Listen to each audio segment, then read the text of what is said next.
Episode 145. Today we're talking about how taking massive action will lead to massive results. We're going to get started right now. Massively.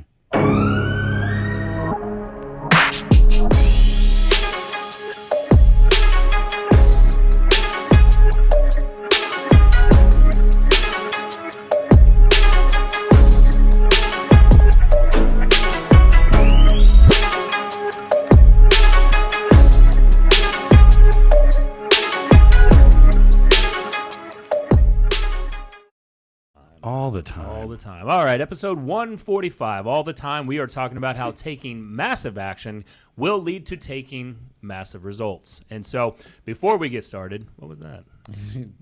Yeah. It will. It will. Yeah. Just go with it. Just say yes. All right, before we get started, speaking of taking massive action, this is the Massive Action Home Warranty Company. I'd like to think so. Yeah, and all he does is just slang out warranties. And look, it's the best one out there. You can pick your own contractors. It ain't old school, that's for sure. And he's a cool dude. The Ron with Armadillo Home Warranty. Just go to armadillo.one/TOR, T-O-R-E. And if you're looking for home warranty, if you're looking to get your client's home warranty, by the way, with that market shifting, that market slowing down, your buyers are able to negotiate a little bit better. I probably would go out on a limb here to say that you are able to ask for a home warranty that the seller can pay for now. Remember when you always asked for a home warranty? I remember when we stopped doing that for a while, like last year. It was like, did you just flex while talking? This is what happens when I'm messing with my arm. Just my muscles. I don't know. It's a nervous time. I wasn't flexing. This is how my arm looks. I'm just talking about home warranties over here. Home warranties over here. This is a strong home warranty. Yeah. Flexing. This is what happens when we do this on, what is it, Bicep Thursdays? What is this? Shit. All I'm saying is that I remember a time when we didn't when we asked for home warranties every single time, and it's so weird that we don't do that anymore. Strong with those home warranties. I never thought we'd get to a future where we're going back to asking for home warranties. Yeah, but if you can, just connect with the Ron Smith, armadillo.one/TOR. And look, they're available in all 50 countries and states. Everywhere. So connect with him, as well as our favorite person. He was on here a couple weeks ago, Mortgage Mike, our Mortgage Mike stamp of approval. If you're looking for a lender in Texas, as well as I think we're venturing out to Florida. Oh, I heard that. Yeah. I personally got the Mortgage Mike stamp of approval yesterday, and I'm still sore. So God damn. I've been waiting all day to say I that. love that. This is actually a great story. I was buying. We're not even drinking. It makes sense. I know. We brought water in here. I know. Assholes. Terrible. I was buying an investment property, and I had it all ready to go. It was a new construction, but it wasn't going to be ready in time, and I already had some people that wanted to move in, so I worked with the builder to buy a different property that they were also building that was further along completion. And so I called Mortgage Mike, and I said, hey, everything's changed. I'm going to buy a different house, but I still need to close in 7 days. And then he swore at me a lot, but he gave me a clear to close yesterday, and I'm closing tomorrow, and he literally got it done in 7 days. That's scratch to start to finish. I don't think he would. He doesn't want that testimonial going out there. there. Yeah, that's not me telling you to do that to him. That's why I added the he swore at me part. I don't think he's happy about that. He got it done, though, and that just shows you the dedication that he has to getting stuff to the closing line. By the way, that investment property you're closing on tomorrow is going to be managed by homewarddfw.com. We just put it in the system today. Yes. So if you're looking for a property management company, you're looking to refer a client there, we're actually starting to see several agents many agents actually starting to reach out and say, hey, they have clients that are either looking at renting, their property's out, or maybe they're upset with their current property management company, and connect them with homewarddfw.com and talk with Dane over there. You'll be glad you did. Yeah. So look, there's something that you and we had dinner the other night, and something that actually this really started with a text message you sent me over the weekend. And like, man, how's the Good Home team doing? We're feeling like we're a little bit slower on the start, and you you kind of mentioned like, man, should we be afraid? I'm not saying you're scared, but should we be afraid of where this market is headed? And Sure. And I was like, look, dude, no, we shouldn't be afraid, because one of the reasons why the agents are on our teams is that, we put a lot of thought and a lot of our efforts into systems that help our agents, do what I call the politician move, which is they don't need to focus on the back end nuances, and they can get out there and play politician, which is shaking hands, kissing babies, and getting their brand out there, getting their name out there, and meeting more and more potential home buyers and potential home sellers, so that you go meet a mass quantity of people, you're going to find someone who needs to sell, you're going to find someone who needs to buy. And there is so much negative news out there about mortgage applications are at 22-year low. We're seeing how we've got agents reaching out to us saying, hey, I have very little showings, and it's been on the market for 7 days, and I'm afraid of, what do I do? Yeah. Like I've never experienced this before. Sell. Yes. And so, I promised my seller that it was going to get multiple offers, and we're not even getting that. And so everyone's now coming from this fear-based, and this is the time to actually start taking even more massive action. 100%. Like we absolutely. And, we had a great conversation at dinner around this, which kind of assuaged my concerns a little bit.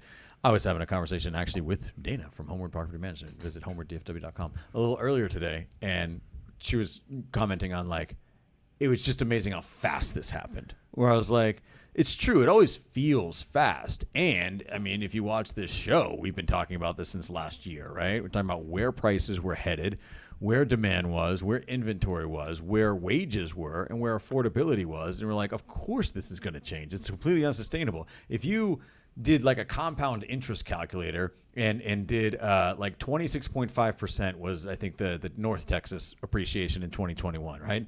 If you did that every year, it would be homes would be worth $1 billion in 20 years, right? Like that's how compound interest or appreciation works. So this was always going to happen, and it feels like it's happening really fast because that's just how human beings operate. They all talk to one another. They're all feeling the same thing. They all feel gas prices the same way. They all read the same news headlines. They all feel inflation the same way. So they were all going to start to kind of feel this at the same time. And within the span of felt like a week or two, things just started to really slow down. And this is the time, the conversation we had at dinner, what it led to is, this is such an opportunistic time. Please pull this up, Jesse. I really want to know how long it would take. This is such an opportunistic time in real estate, and I want to talk about a lot of those things. I want to talk about building habits and taking massive action, all that type of stuff. Here's the one thought that I do want to convey through all of this, though. We only think about doing stuff that we don't want to do as taking massive action. And what I mean by that is, if you've been trying to take listings in this really low inventory market, it's been difficult. That's why it's a low inventory market.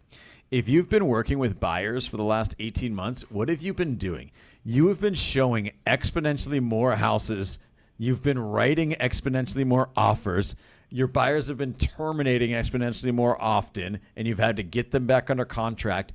You've actually already been taking massive action. It's just this massive action repetitively to get the same buyers and sellers under contract. If now you have the opportunity in a market that is shifting to take massive action to go build more business. You got the same 24 hours in the day. It's just this funny thing how when our buyers want to see a lot of houses or they have to write a lot of offers, we don't really blame them or blame anybody or have any excuses around the massive action that we're required to take. They need to see a house. They need to write an offer. We're there. You got to see 70 to get under contract. Oh, all right, we're there. But you take all that time and energy that you would have to spend with each buyer away, and you're like, well, no, the market's slowed down. I'm like, well, take the same amount of fucking massive action. Just do different things, So it's the same amount of time. I think one of the things too is where, if you're a real estate agent who is listening to stuff real time also as other people are getting on the news, one, I would just venture to say you're way, way behind the information anyways. But secondly, That's not real time, by the way. Well, yeah, it's not even real time. It's behind the time, right? But like as a real estate agent, like Brian was saying, we've been tracking this kind of stuff for a long time, and Brian's been talking about it specifically in our team meetings pretty much this whole year, as far as us watching inventory. Not hey, the market's going to crash, but just watching inventory numbers. And it did spike all at once, right? But like for instance, our team wasn't super surprised by the fact that things were going to change, right?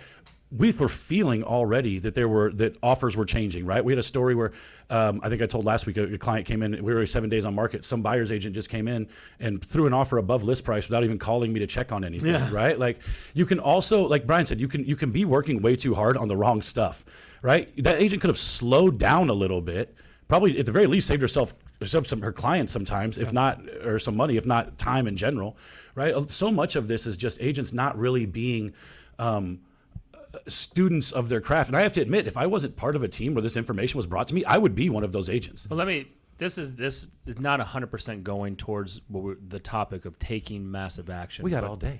Yeah. Oh, we can get back on track. I'm going to see Jurassic Park. Oh, or yeah. whatever that is. Nick's going to the matinee at 5:30. Did they even have a name for this one? On the teaser, it just shows the Jurassic Park logo at the end of the teaser. What's this movie called? I don't know, Jurassic World? Jesse, can you help us out with Yeah, but so maybe it doesn't have a name. one thing I want to talk about, Dominion. Jurassic Park Dominion, that's right. It's kind of Jurassic World Dominion, though. It's womp womp. Yeah. World. But one thing that I'm really noticing from the agent side, and this could be one of the reasons why maybe agents are burnt out on taking more massive action, because they look, if you've been working with buyers, you've been getting beat up. You have been the punching bag of your client's emotions. You've got your hopes up because look, this business costs you money. You don't get paid until the house closes. And so you're investing time, energy away from family and gas, and now gas going up. And you've got your real estate dues. You had Q2 dues coming through. And, of course, this is emotionally and physically, you're exhausted and you're drained. And you're like, I don't really want to take any more action. And this, by the way, what everyone's sharing right now out there, especially in the Dallas-Fort Worth area, is not 100% correct, and also leads to this kind of this negative mindset where they're like, market watch. We've all been guilty. One of my agents was guilty of it, and they're like, look at the new listings coming on. Look at the coming soons and the back on the market and the price decreases. 48 hours ago, I saw everybody posting. Right? That was huge. And I said, guys, before we post this, let's do a deeper dive. Number one, new listings coming on was like, it's circled in red here. I can't see. It's like 3,493, right? Okay. And back on market, 653. And then price decreases is 1,832. By the way, we don't have enough data on the price decreases to see, is this really from the market shifting or not? Right. Right? This could be most likely the tail end of people that were just throwing their house on the market at egregious prices because they knew that they would get them or even over ask. Like, this is how shifts happen. 100%. And go look at the active option contracts, 1,665. Let's look at active contingents, 414. So that's over 2,000 between active option and active contingent. Then we've got pending, 2822. All right, so that throws us into 2, 3. That's 5,000 properties under contract. Then in the last 7 days, we've had 2,992 sold. So we're still above. Your absorption rate is still positive. Yes. By far. Yes. And everyone's screaming on this. I'm not saying that the market is not shifting. I'm saying is let's make sure that we are careful on how we're explaining this, and that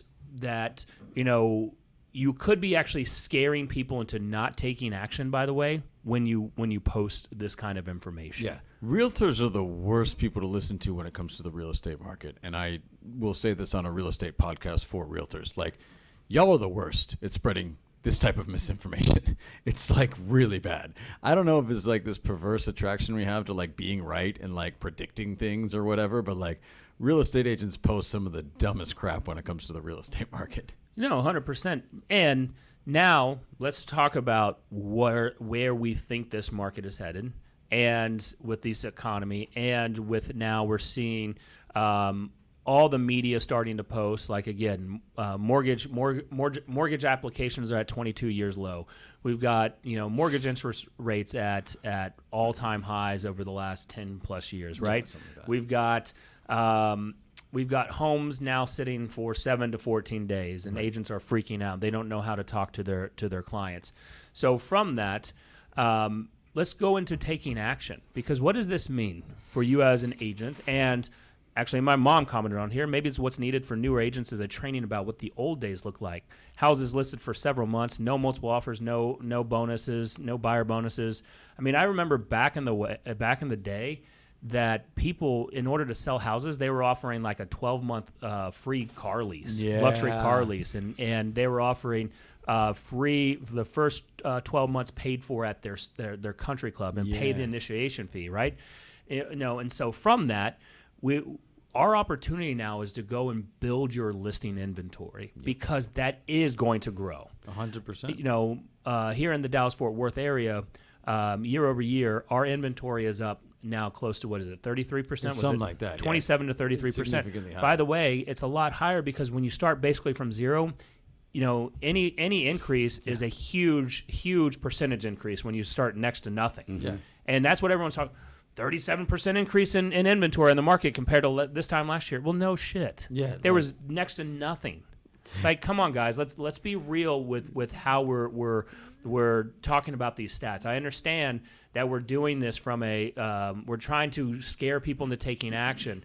I've been guilty of this at times. So if you go back and look at my stuff, I'm sure you can call me out on it. I've definitely been guilty of it, and it also gets eyeballs, right? Go look at my YouTube channel. There's one. I think I got multiple ones of like I learned this from Smallhorn, where I think I've got houses on fire. Explosions and stuff. Yeah, explosions. Because Because people love, especially on YouTube, love sky is falling type YouTube videos. That's why we post that type of stuff. It's not because we want to inform people. We have a perverse attraction to the doom and gloom because it's a conversation piece, right? Like, nobody would watch The Real World if everybody got along all the time.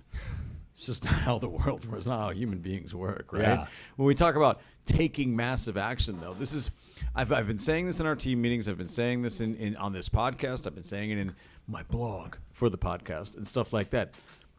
Opportunity never vanishes. It simply manifests itself differently. Right now, if listing inventory is picking up, right? We were super buyer heavy to begin the year. Listing inventory was difficult to get on the market. We sold them right away, and they were our higher price points were usually on the listing side, but we were pretty buyer heavy at the beginning of the year. This is where your opportunity is to do two things. One, actually come from valuable contribution for your buyer and seller prospects, not just clients. And two, spend the time that you were spending on one individual client trying to get them under contract or navigate 50 offers or go through the transaction process, which took exponentially longer in a very tight, low inventory market, to get your butt out there and build your business and do it the old school way through heavy ass lead generation, coming from contribution, getting belly to belly with people, and being a great entrepreneur. We lose that along the way. Guys, it's really easy to sell homes to buyers when everybody wants to buy a home. It's just more time consuming. It wasn't difficult to pick up buyer clients for the last 18 months.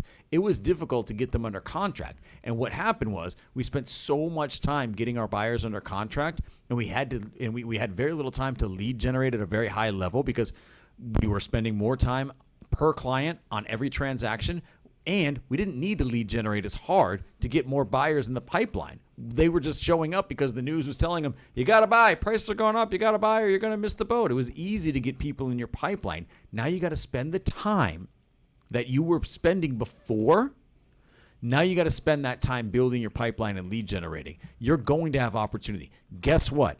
Expire listings, if you want to play the headline news percentage game, which isn't real, but you can make anything sound good or scary, whichever way you want when you talk percentages, expireds are up over 100% from this time last year. You want to talk about massive opportunity in your business? If you're not dialing them every single day and coming from contribution, education, having fierce conversations, then man, you're going to be twiddling your thumbs wondering why this market passed you by. And you hit on like the real life thing. I was with Victoria today, and we were talking about like a difficult conversation that she has to have, right? And we were talking about how like we try to make these difficult conversations, even in our life, a little bit easier by avoiding certain aspects of it. If you're getting on the phone with an expired and they're bitching about their previous agent or they're bitching about what went wrong, don't try and prove them wrong about it, right? Meet them where they're at and have a full, like it. I've never understood agents who, and I know Nick and Brian are so much more dialed in than I am when it comes to scripting, but I have never understood the agent who doesn't have the ability to get down on the floor with the client and sit with them and just be like, dude, look, I understand that sucks. And you need to be able to have that right now more than ever, because the next 60 to 90 days is going to be the most difficult part of this market, right? Everybody out there believes the market is terrible. Call all the buyers that couldn't get under contract before and tell them to try now. They're going to tell you to go eat shit, right? They're still waiting, right? Like, you're going to have these next 60 to 90 days where it's going to be really difficult to get people to have the same conversation. And during that time is when you can make a huge amount of headway by crystal balling people. Explain to them what you see coming. Ask them if you can follow up with them. Even if they're hesitant and negative about the market, ask them, look, if I see some things that change, can I reach out to you? And then, like Brian said, legitimately watch that shit. And then when certain things hit certain metrics, reach back out to them. These next 60 to 90 days are going to be the weirdest part of this whole market for sure. So taking massive action is going to lead to, like Keely asked on here, what about the agent posting that it's not a great time or a good time to buy? Great. I love when they post that, because guess what? They're not getting business. No. And so what I'm going to do is I'm going to show why it's a great time to buy, and I'm going to use it with stats, not necessarily on emotion, because emotion will drive it eventually. But the stats, they need to feel what are people concerned about right now if they're buying a home?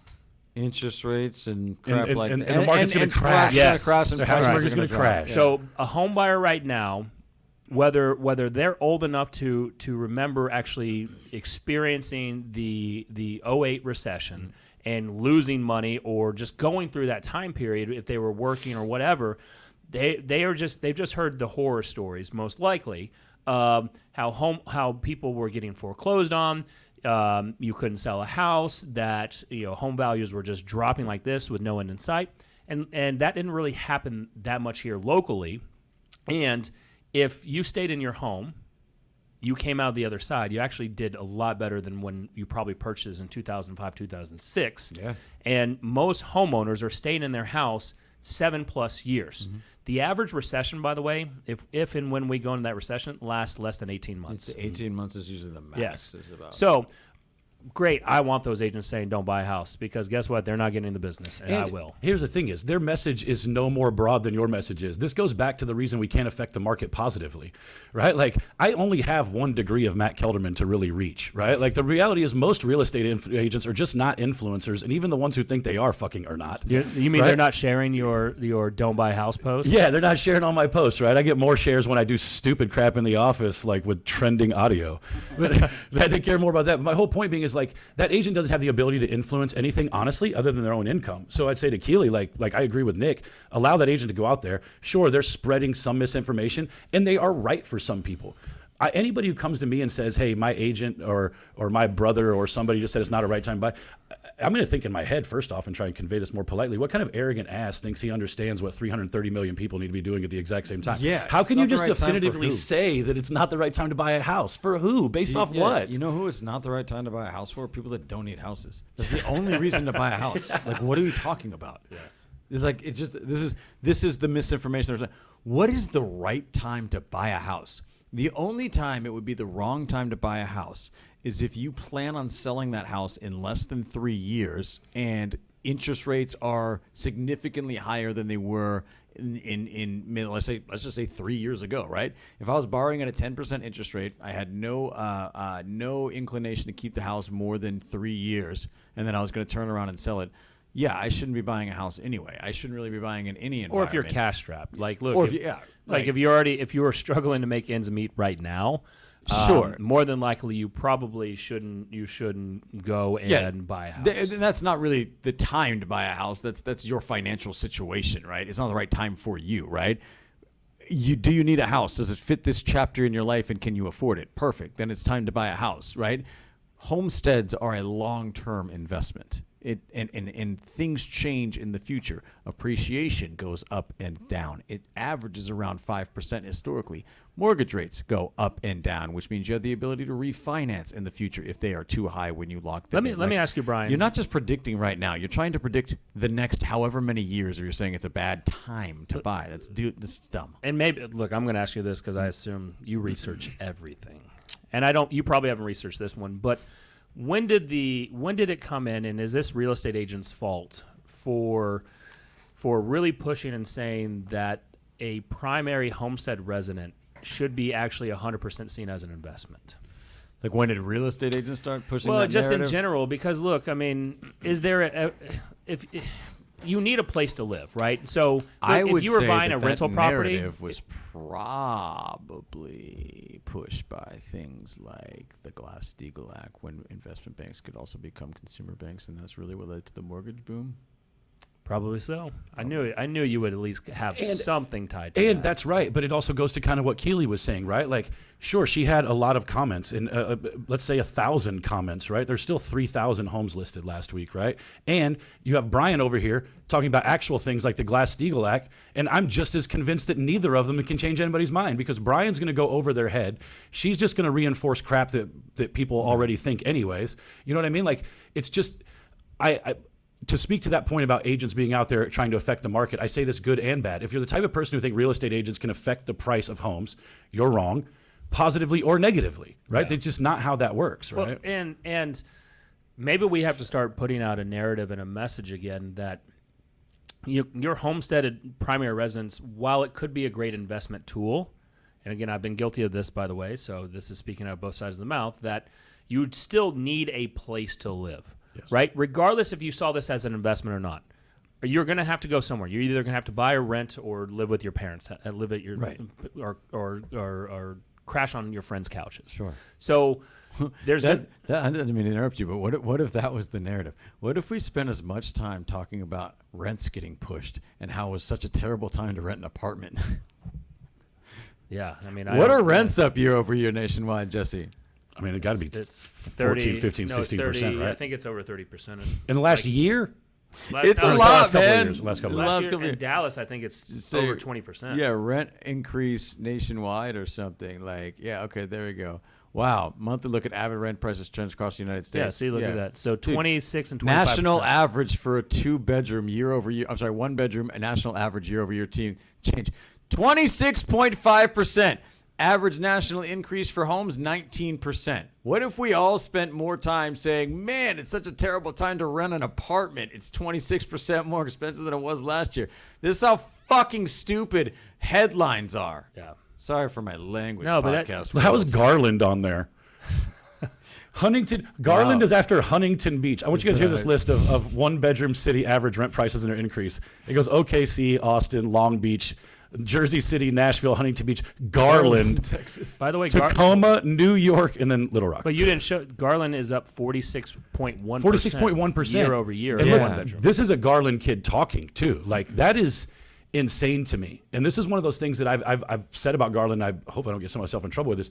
People who live in the North Texas area, a lot of them aren't going to be like, hey, if I had my choice of everywhere that I want to live, are you going to pick like Garland? Yeah. Maybe you would, maybe you wouldn't. But the point is, It's probably not the most if I told- desirable first on the list for everybody. whether it's desirable or not, my point is, if I went to you and told you anywhere that maybe you were on the fence about living was a year ago this price, and now it's 46% higher. Yeah. Like, one, it probably goes to show that Garland was dramatically underpriced to begin with, which is one thing, and it probably had the largest area of opportunity to increase too, right? 100%. For investors. But that also sucks because now we're talking about affordability. A whole shitload of people in Garland now, their rents just went up almost by half, right? People can't afford that. So now we're talking about affordability. So you issues. want to take massive action, right?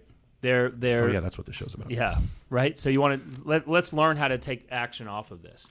And so hearing that, what I would do is I would go pull a list from Kohl's, and you can go pull a renter's list, right? Mm-hmm. And you can go and pull in a specific area. So like Garland, and say, look, rents are up year over year, 46%.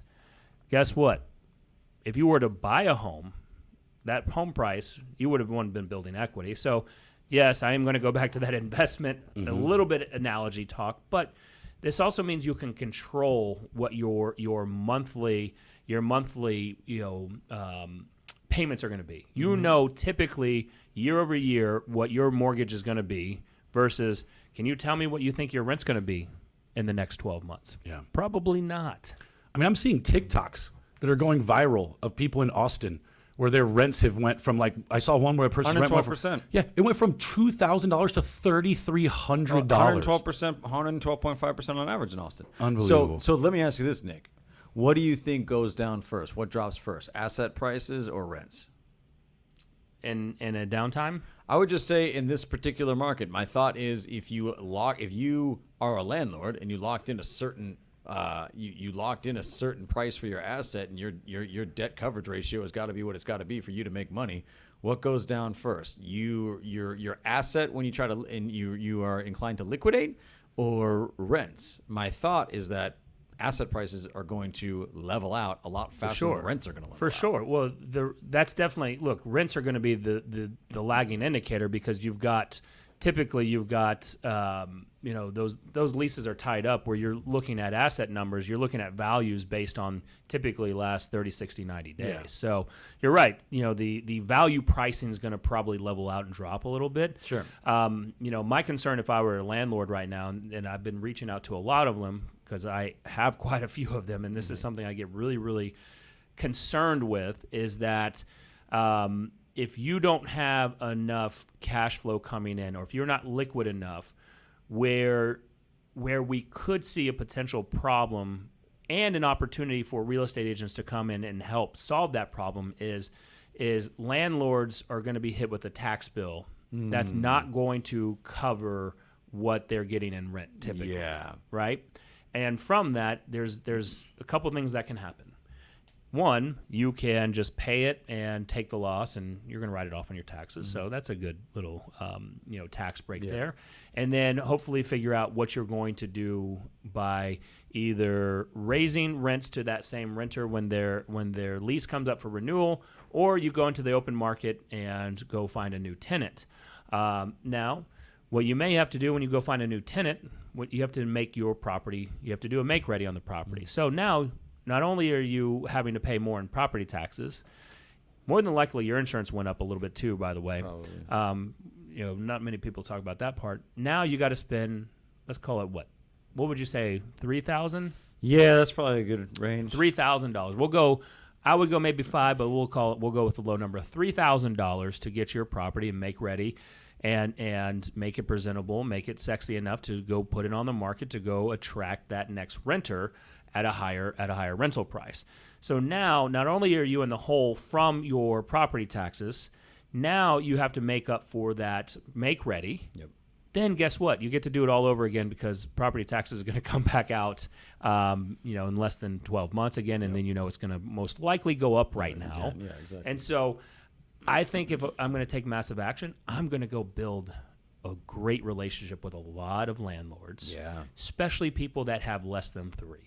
Look, if you've got enough, like I was having a conversation with my property management team, that we're sitting on some nice cash in ours, and they're like, hey, should we take some extra distributions? I said, let's wait till the end of the year. I'd much rather do end of year distributions at a greater clip, because what I want to see is how much will property taxes on my developments go up, right? So that I don't want to be in a cash crunch when next year hits. Yeah, 100%. Right?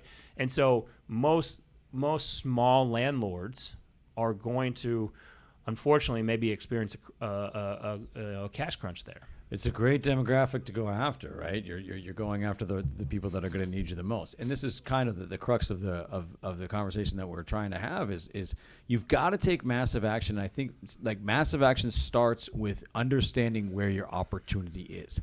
Like I said before, opportunity never vanishes; it just manifests itself differently. I literally use that same analogy that Kelderman used a little while ago on one of our group coaching calls today when I talked about crystal balling people. We had a listing that we lost, unfortunately. We thought we were going to get it, and then the last minute, somebody's friend's daughter that they knew from way back when is an agent, and she said that she would take a 15-day listing agreement or something like that. I said, you know what, that's good, because the conversation that you need to have with that seller is, look, I would love to work with you, and my team that sells hundreds of homes a year is going to do an amazing job when we do work together. This is what we do, and we give an amazing client experience. I wouldn't sign a 15-day listing agreement with you right now because it's my fiduciary duty to let you to guide you through this process. And right now, there's no way that I can guarantee that I'm going to sell your home in 15 days. What I can guarantee you, though, is that when you and I do work together, I'm going to sell your home for the highest possible price in the shortest amount of time, no matter how long that time is. Here's A, B, C, and D on how we are going to get that done. Do I have your permission to call you on day 16 at 8 a.m.? when this listing agreement expires and talk about what we're going to do to get your home sold? You know what's going to happen? By day 5, when that listing doesn't sell, that seller's going to be going, I should have listened to that agent that said they need, like, this is not going the way that I thought. This 60 to 90 day window before things really find equilibrium that Kelderman was talking about before, that is your opportunity to capitalize on the mistakes of the rest of the people in the industry that have no idea what's going on, don't understand how things are shifting, are not preparing, and they're setting themselves up for failure. That's why expireds are up so much, not because stuff that went on the market 6 months ago has been sitting there and expired. It's stuff that went on the market a week ago with a week-long listing agreement that is no longer selling that fast. Expired should be a lagging indicator. When the market shifts 6 months later, you should see a lot of expireds, unless you have really short listing agreements for agents that were too weak to negotiate a longer one, and now you're seeing stuff expired that came on last Thursday. That's where your opportunity is right now. Buyers are your opportunity right now. Look at the objective facts. I can get a home at a reasonable price that I do not have to offer $100,000 over for. I can ask for terms. I can actually negotiate repairs. I can get a home warranty. Guys, the home I'm closing on tomorrow, I got for $10,000 under asking price, and they threw in the fridge, right? That's possible right now, and you can lock in a mid-5 interest rate. Welcome to 2017. That's how real estate works. That's awesome. Guess who doesn't think that right now? All of the buyers that are under the spell of the mainstream media or stupid fucking agents that say it's a bad time to buy on Facebook. Why? And you know what you're going to have to do to reach them? You're going to have to lead generate harder, because you're going to have more conversations with more potential buyers to find the ones that understand that the time to buy a home is when you need a home. By the way, don't you remember we did, was it probably 10, 15 shows ago, where we talked about the report, the consumer report that came out that said consumers are saying now's a bad time to buy. Yeah, right? That was a while. That was like 3 or 4 months ago. Yeah. So from that, 3 or 4 months ago, bad time to buy. And if you remember the question I asked, I said, do you think that in 2011, when we were already out of the recession and we were already bottoming out with kind of home prices and everything else, that same consumer report was also saying it was a bad time to buy? And guess what? The run-up, if you go back and look, are people bought in 2011? Yes, 2010.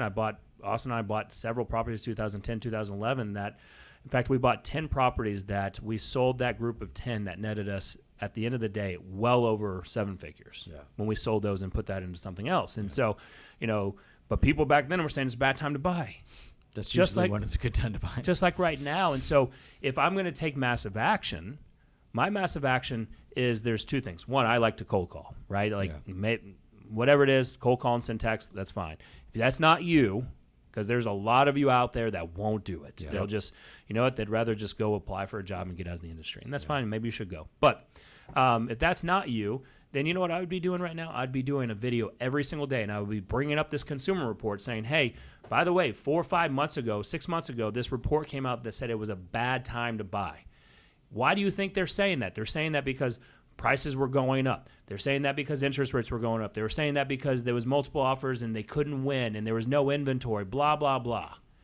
Now there's an opportunity to say those same buyers still feel that way, but all you have to do is show them the difference. Yep. All you have to do is start showing your evidence of success campaigns of how Brian Force just bought a new construction, $10,000 under their asking price, and he got the fridge included. And here's the thing is, because we have people watching from all over the country, I don't want people to think in their head like, oh, that's not my market. These stories exist in every market. Like, your market's just not unique. You don't live in the one place in the country that has just like this thing that no other real estate agents have ever heard of and just completely bucks all the models, right? Like, I guess maybe if you're in a vacation home destination, this might not be the exact same thing, right? Like, but there is some equivalent to this in your market. You said something early at the beginning of the show that I think people need to focus on too. It's not about going out and adding more things to do. Sometimes it's just getting way better and way more dialed in on the shit that was already working for you, right? Like you don't necessarily need, like say you're a database agent, and that can get kind of hard in a down market when you're a large referral based agent, right? You may not necessarily need to adopt cold calling or something like that. You just might need to figure out a different layer that makes that database and relationship part of your business even more robust, right? Like the thing that you've been wanting to do forever that maybe you start doing, I don't know what that looks like, but it doesn't necessarily mean like all of a sudden now you've got to turn into Nick and start, calling 4,000 people a week and texting another 10,000 or whatever, you know what I mean? Like not at all. I think that the underlying premise is you've got to double down on the things that are your strengths, right? If you're a prospecting-based agent, here, I'll tell you right now, even if you're not a prospecting-based agent, that is a layer that I would probably add to my business right now. Everybody's a prospecting-based agent. Exactly, right? You don't consider yourself to be like an outward communication, like cold calling type agent, whatever. I would add the layers, whether it's texting or calling or whatever, add those layers to your business now, because there as this thing shifts, there are going to be a massive amount of opportunity in people that feel like they missed the market and they've been let down by other agents or other perspectives given by other people. And your ability to have conversations and communicate in a way that is educative, brings value and contribution to them, you're going to do very, very well. You might have to have a higher level or a higher number of conversations per transaction, but that's a great way to get the here and now business. If you're a database agent, be a database agent at a really high level. You know what's difficult to do whenever you're out showing homes all day, writing 50 offers for a client and stuff like that? It's really hard to grow and expand your database. Now is the time to take the time that you were spending on every individual transaction and double and triple down on the things that bring you business. If it's database, build that database. Get up with the mindset every single day that you are going to grow your database and double down on the habits around that. This is not a time to sit back and see where things go, hope that things shift back to whatever your definition of normal is or whatever. Now is the time to wake up every day preparing and going to war for your business and approaching it with the mindset that you are battling for the vision of your future self that you want to become someday. That's where it's made right now. Your ability to double down and fight through this right now. I bet you that becomes an Instagram reel. I bet it does. We'll see what Kenna comes up with. Yeah, that definitely. Might as well mark that. We'll reel that one in. Market 8. Yeah. No, you're 100% correct. I mean, look, all you have to do is find something to dig deep into. Like I was teaching a class yesterday on flipping, and I said, guess who's hurting right now? For sale by owners. I said, guess who's hurting right now? There's a lot of people filing for divorce on that. I said, you can go get the divorce list and go and, actually I just lost a past client to for whatever reason they didn't go. The wife didn't trust me or whatever. And so he's like, man, I'm so sorry. But guess what? Another agent got it because of divorce. That shit happens. Like from that. In a recession, statistically, that's actually a really good lead source. Yes. So then you've got probates. I was talking to another agent today. Her mom passed away, and she was trying to figure out those steps. And guess what? There's plenty of opportunity. There's a listing in my neighborhood that the Keller Williams Plano agent has that was assigned to him from bankruptcy court. There's plenty of opportunity. You have to go and search for it. While I agree with you about your database is probably not paying you enough right now, and it's not going to get you from where you are to where you want to go. So you're going to have to do some more uncomfortable things in your business. Definitely. That's the whole reason why we're business owners. We're going to have to do some uncomfortable things in the beginning to go build our book of business. We're going to have to meet strangers. We're going to have to win strangers over so that they start to trust us, that they see us as the expert, as the go-to real estate person instead of their friend's aunt that just got licensed and she says that she can sell this in 24 minutes and $3 million over asking price because that's what she heard while going through classes, and that's what all these brokerages that were trying to woo her over were telling her, like, it's going to be easy. If you can speak English, like Brian says, you can speak English, then it'll be easy, right? But they get in here and they overpromise and they just don't even know what they're promising, right? And they can't deliver on any of it. And so from that, you're for sale by owners. circle prospecting. We're doing that right now. In fact, I'm buying a house because of a circle prospecting, right? And guess what? I started that campaign last week. Yeah, 100%. Last week. That's how quickly it can happen. It really, really fast. And so from that angle, there is plenty of action. And actually, you know what we should do? Us three here. We should do the only real estate podcast, or maybe we do it in the only real estate group worth being a part of, a 30-day listing challenge where we take a list, right? We take a list and we don't have already, it's not from our sphere. Right. And we're going to go from step one, which is getting the list, to what is our scripting, to filming the calls. We should do it every single day for 1 hour, and how quickly we can build up our listing inventory in 30 days. Ooh, I would like to see what we can do with this. That would be cool. I haven't been on the Jesse, phones you in a on while. that to at least film this? Sure. Let's I got do you. it. We could do it for an hour a day and stream it. Yeah. Man, And the only real estate group worth being a part That of. would be fun. I'd be down. We'll get the teams involved.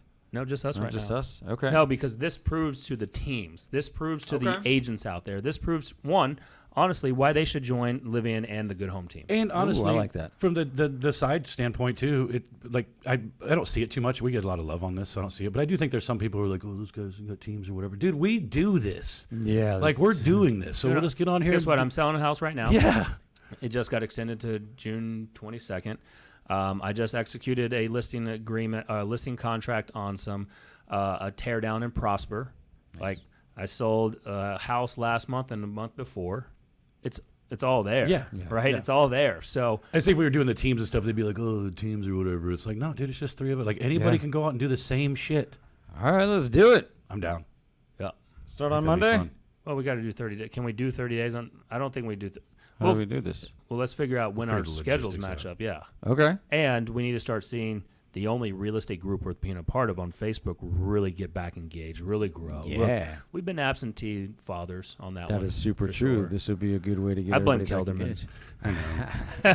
It is my fault. I was actually sitting here thinking, I was like, man, we got all these clips from the show. And I was like, we don't post them in the group. Like, guys, this is just, you're just watching stuff get figured out all the time when we're doing this. Like, 100%. It's not Kelderman's and look, fault. it don't, it's all and of our fault. It is. It is all our faults. But and also, like, I know we're kind of wrapping up here, but I'll leave with this. Like, if you're feeling the pressure of this market and you're feeling you don't want to know what to do, you're not alone, right? Like, this isn't the easiest thing to navigate. There's a lot of people who don't understand what to do.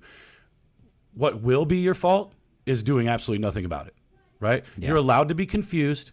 You're allowed to not understand how it shifted on you so fast. You're allowed to not understand how to get buyers and sellers under contract when things are moving. All of that's acceptable. Everybody is trying to figure that out. What you're not allowed to do is sit on your hands and wait for somebody to come and tell you. Because I'm just telling you right now, that shit ain't happening.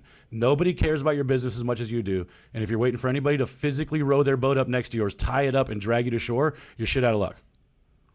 150%. That was an analogy you used forever. It could not be more true than right now in this moment. Yep. JJ Dynamite getting back in the business. Hey, nice. Yeah.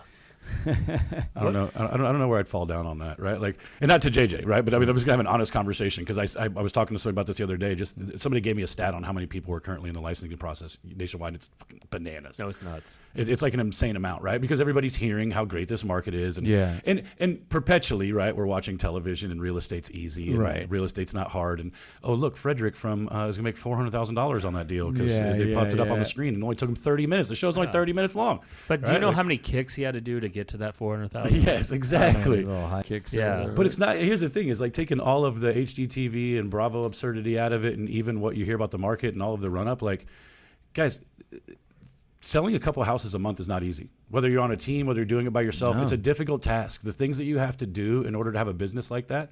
So just focus on the data stuff. Focus on where the market's going. Try and be ahead of other people, and then just be a human Yep. and see what happens. 150%. Oh, wait a minute. As I said human, I just saw a quote that said, if human beings were born with one item, what would yours be? What is that like? I don't know. Like, This is like an item you're holding. Yeah, like what is that? Is this like Naked and Afraid where you get dropped off and you get to think have of it more one like deal? that. If you only could have one item, I don't know what I would do. One, I think if I'm a baby, there's like nothing I can do with any item. So what's the point? And as an adult, if you just give me one, I'm probably dead anyways, because I can't think of any one item that's so universal that it does anything for me. Well, maybe the point is to survive. Maybe No, it's just you know what it something is? cool. The Swiss Army knife that has all those things in there. Like it has, doesn't have a spoon in it. Yeah, it's got like corkscrew in there too, Yeah, in case you're corkscrew. stranded with wine. Yeah, and I then mean, the question really wasn't how would you survive. It was just to be like, what would you want? I think it may be the Swiss Army knife. Yeah. Because that's such a multi-tool function purpose. Cashier's check for $50 billion. Yeah, no shit. Yeah. That's practical. Well, then I could stab you because I see that you have that cashier's check. If it doesn't have your name on it, you're not going to do anything with it. You're just being spiteful. I think I could put it underwater, and the name Bleed it lifts out off. like Catch Me If Yeah, You and then I Can. could just That's a good one.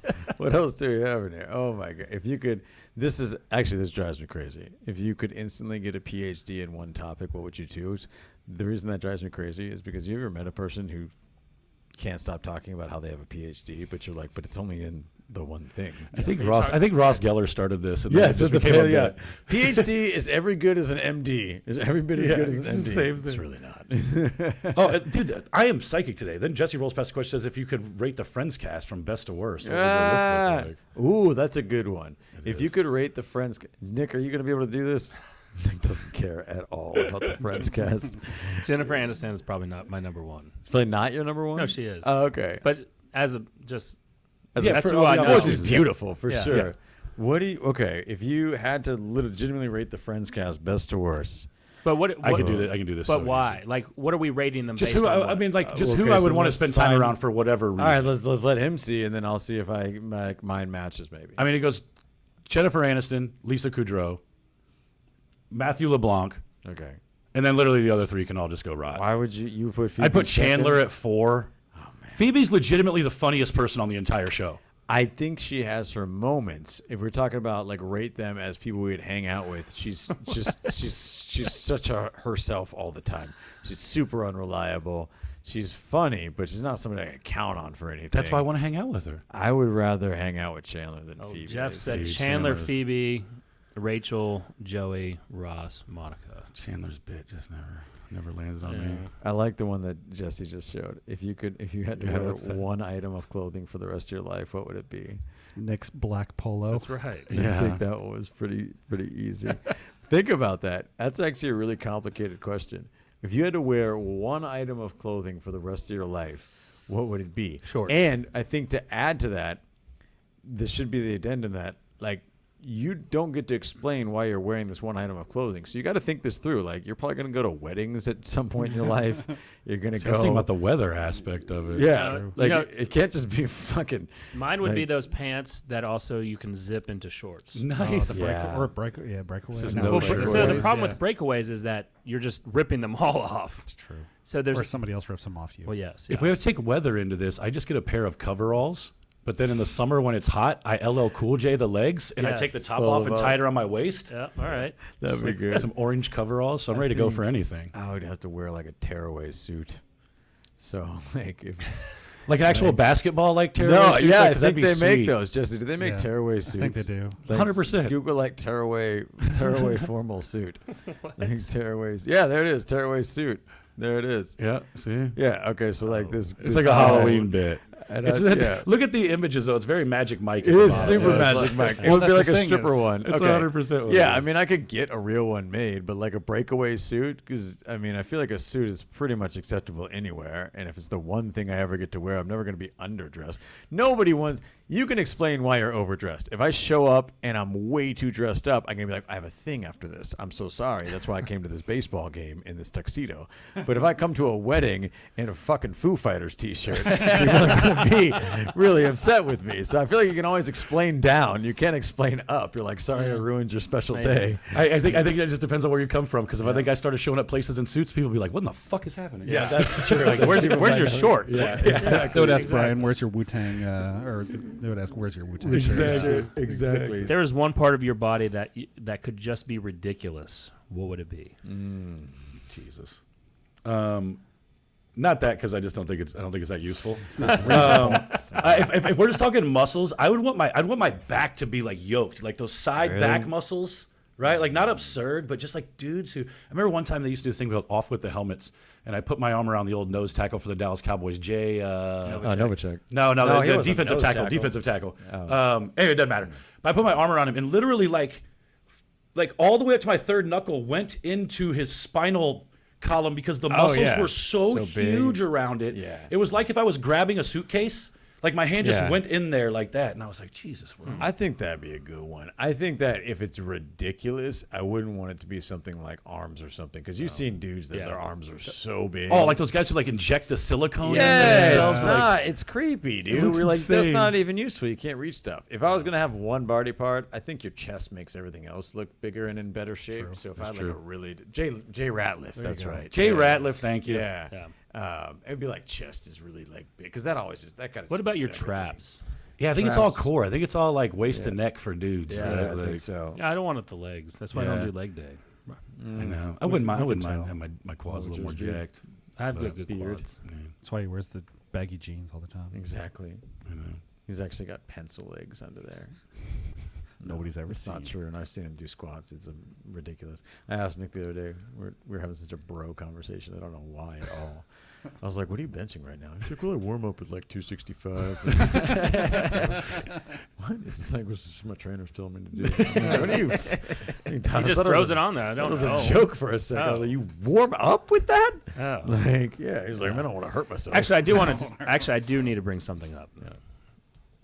You got to go watch Kelderman shit. First, why are you working out with just in socks? yeah, you got It's to good get for your feet. It's good for your feet, dude. Oh, Yeah, it strengthens your feet. yeah, Yeah, okay, 100% it does. Yeah. Yeah, it's Just great to for your feet. Get grounded. Yeah, I have that's really fair. bad balance. Like Crawford actually texted me yesterday when I was doing the box jumps. He texted me all the things. He's like, "Your right knee's collapsing in." Is it? Yeah. He's like, "Get your knee over your foot." I used to do it like I'm too. Well, I could probably do plyometrics barefoot. I do Tabatas barefoot. I can't lift barefoot. I cannot I'm lift so barefoot. I scared love of lifting dropping barefoot. things on my Yeah, I feet. love lifting. Oh, And I'm so clumsy at the just gym. you're jumping and stuff, and it just the impact on there. Just Yeah, you know what strengthens your feet when you jump? Not wearing fucking shoes when No. you jump. Well, You're I right. walk around barefoot at the lake. So If you oh, get, yeah. you could either do barefoot, or if you're doing sprints, I know they look lame as hell, but if you get the Vibrams 5-finger toes, Yeah. like those are some mad good for sprints and stuff like that. I just don't do it for safety reasons. If I'm society clumsy as told- hell at the gym, and I'll drop it on myself. If Like, society told me shoes were not required, you guys would never see me. I hate shoes. I so don't like much. wearing shoes I either. hate shoes. does society tell you that shoes are required? I mean, you think can't that's go only with a no 7-Eleven. shoes, no shoot, no. That's it. No I shoes, think no that's- shoot. Is Yeah. that the only place? It doesn't say that at like Chase Bank, does it? I I'm don't just think gonna you're start allowed- coming in here. This just is an interesting barefooted bit. like a hobbit and see what I happens. think we all got influenced by that one thing about convenience stores: no shoot, no shoes, no service. But we never tested this anywhere else. If wouldn't I either. walked into Albernays with no shoes, You're not getting in. You're there's 100% no not. sign. You're not getting in. You're I 100%. will. I You're definitely I'll, not getting I will, On their menu, I they will have dress code or something. Dude, I they will don't even let you tear have away my suit and have a fit. You can't even wear a hat in there. Yeah. Although they may I remember bet us you if I from wore the a last time top we hat went. into Albernays, they would not make me take it yes. off. See, this is discrimination. Actually, no shoes at a listing appointment. You show up barefoot. See what you decide. Ooh. All right. No, There's an appointment. There's probably an appointment out there I'd pull that bid on. That No, would no. be You're hysterical. like, look, I just really want to feel how soft the carpet is. That should so I be can really explain Kelderman's that. 30-day challenge. He's got 30 days to take a listing. Barefoot. Yes. No shoes on. That would be actually fun. That would be amazing. Hysterical, I dude. love it. Oh, Down with man. All right, look, guys. MortgageMikeOfTexas.com for your favorite lender who's going to give you that big old Mortgage Mike stamp of approval. He's taking massive action every single morning, stamping all those things. DFW, homewardDFW.com. If you're looking for that property management company, there's going to be actually, you want to take massive action, there's going to be a lot more people that probably are going to be talking about leasing their home out, Yeah. which I think is bad because they have a ton of equity built up, Yeah. and you lease that out for a while. Now you're subject to capital gains tax, so Yeah, that's exactly. probably not the smartest move. But Yeah. what do I know? I just own a couple of these. Yeah, just do this And on every level. our favorite home warranty company, Yeah. Armadillo. I guess it's not anymore. Sorry, the Ron. Armadillo.1/tour. So if you're looking for a home warranty, you're looking for a good home warranty rep. I'm going to tell you right now, this dude's a great partner to have. The best. You know, he'll connect with your clients. He'll connect if you own a team, you run a team. He'll connect with your team and just show up and come be a part of that. So go check him out. Armadillo.1/tour. TORE. It's so hot in here. Let's go. Hey, thank you for watching. We truly appreciate it. Checking out another episode of the only real estate podcast worth listening to. If you're watching this on YouTube, please go ahead, hit that share button, hit that like button, and hit the subscribe button. Right? We're dropping more stuff on YouTube constantly. If you're on iTunes, leave us a review, please. We're really, really focused on building up those reviews so we can get more searchable content on there. And if you're on Facebook, like everyone else is, go over and search the only real estate group worth being a part of. You're going to want to go join that group. I'm telling you right now, there's so much gold in there. So go join, share us on YouTube, and leave us that iTunes review, please. Go do it right now. We'll see you on the next show.